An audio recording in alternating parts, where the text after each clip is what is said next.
गुरुजी, मैं आपसे जानना चाहूँगा, आज के युवा होली को कुछ अलग दृष्टि से देखते हैं जी। और कुछ लोग, मैंने ये महसूस किया, ये माना है कि होली के त्यौहार पे जैसे स्वरूप छुप जाता है तो वो अपनी कुछ घृणा भी दूसरों के साथ निकालने की कोशिश करते हैं। ये युवा लोगों में ऐसा कुछ प्रचार है, तो उनकी दृष्टिकोण को बदलने के लिए आपके आशीष वचन की आवश्यकता है, इस समाज को आपके आशीर्वाद की आवश्यकता है। मैं चाहता हूं ऐसे युवा, ऐसे लोग जो होली को एक अवसर देखते हैं गलत काम के लिए, चाहे वो किसी भी रूप में करें, तो उसमें चाहता हूं कि उनको मार्गदर्शन दें, आप अपना आशीर्वाद दें। जी जी। देखिए, वास्तव में हमारे यहाँ प्रत्येक जीव के लिए ये कहा गया है, अपराध जाने अनजाने में, किसी से तो जानबूझ के कोई करना चाहता है और कोई अनजाने में। अपराध की श्रेणी हमारे यहाँ न्याय की भी जो प्रक्रिया है, शस्त्र का जो लाइसेंस दिया जाता है वो आत्मरक्षा के लिए दिया जाता है। उसी शस्त्र से हम जब दूसरे पर आक्रमण करते हैं और बिना किसी कारण के करते हैं तो वह हत्या में परिवर्तित हो जाता है। ऐसे ही आज जो मानव युवा पीढ़ी है उसे चाहिए कि उस शत्रुता को भुलाएं। जैसे हमने कहा था, जो होलिया माने हमारे जीवन में जो घटित होलिया, यदि हम उसी चीज़ को दबा करके अपने मन में रखेंगे तो हम आगे विकास नहीं कर सकते। हमें आवश्यकता है कि उस चीज़ को भूलें।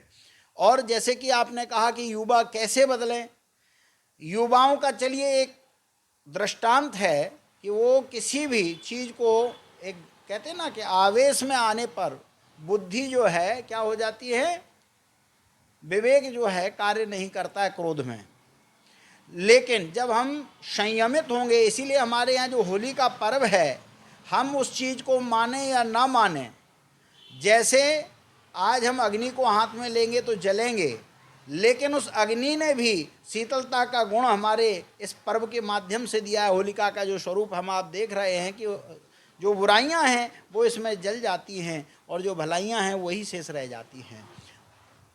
जैसा कि महाराज जी ने मुझे बताया कि जो अग्नि है उसका स्वभाव भी बदल जाता है होली पे, ऐसे ही स्वभाव हमारा समाज में होना चाहिए। हम सारे गुण दोष को भूलकर उनके साथ प्रेम भाव से रहें, इसलिए होली, महाराज जी ने बताया, इसलिए होली मनाई जाती है। आप पुराने सारी चीज़ों को भूल के नए रंग भरें अपने जीवन में, ऐसा महाराज जी का कहना है। ऐसे ही मैं एक और बात चाहता हूँ महाराज जी, कि जो होली है उसमें जो अग्नि में क्यों जलाया जाता है? होली रंग का त्यौहार है पर अग्नि से प्रारंभ होता है, इसका थोड़ा प्रकाश डालिए। बहुत अच्छी बात। देखिए, अभी कथानक की दृष्टि से हमारे यहाँ पौराणिक कथा आती है भक्त प्रहलाद की, जिसमें कहा गया था कि प्रहलाद को उनके पिता ने बहुत सारी प्रताड़नाएं दी और उनको जलाने का भी प्रयास किया, पर्वत से भी फेंका, आदि आदि सब कथा आपने सुनी है। जब हम धर्म की यात्रा करते हैं, चूँकि ये कलयुग है, उस समय तो कलयुग नहीं था, आज कलयुग है, युग का प्रभाव होता है। लेकिन अग्नि सर्वभक्षी है। क्या है? सर्वभक्षी। अग्नि को ये श्राप लगा है, वो भी हमारे इष्ट हनुमान जी महाराज यहाँ विराजमान हैं। उसके पहले अग्नि सर्वभक्षी नहीं थे। भगवान शंकर के तेज को जब अग्नि ने रखा, उसके बाद माँ पार्वती ने उनको श्राप दिया कि अग्नि सर्वभक्षी हो जाए। इसलिए अग्नि उन बुराइयों को भक्षण कर सकती है, क्योंकि जैसे अभी आपने कहा था कि युवा में अग्नि होती है, तेज होता है, लेकिन उसको संयमित रखना है। हमें अपने ओज को संयमित रखना है। जब संयमित कैसे रखेंगे?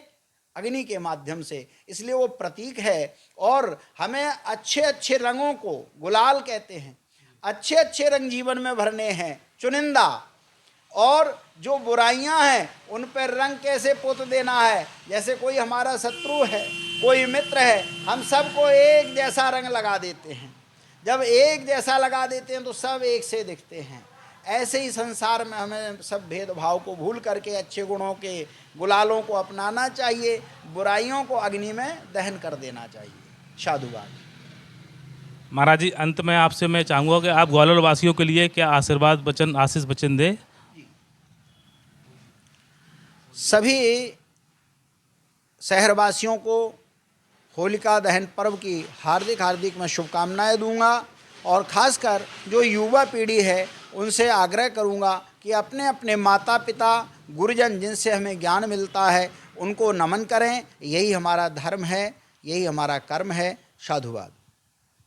KV24 मीडिया की टीम धार्मिक यात्रा पर निकली थी और आज धार्मिक यात्रा हमारी श्री श्री 1008 जगत गुरु आनंदेश्वर जी महाराज के पास आई। उन्होंने अपना आशीष वचन से ग्वालियर वासियों के लिए हार्दिक शुभकामनाएं प्रकट की और मैं आशा करता हूं कि आप इस तरह से जो महाराज जी ने जैसे वचन दिए हैं उनका सभी ग्वालियर वासी, सभी देशवासी उनका पालन करेंगे। धन्यवाद आप।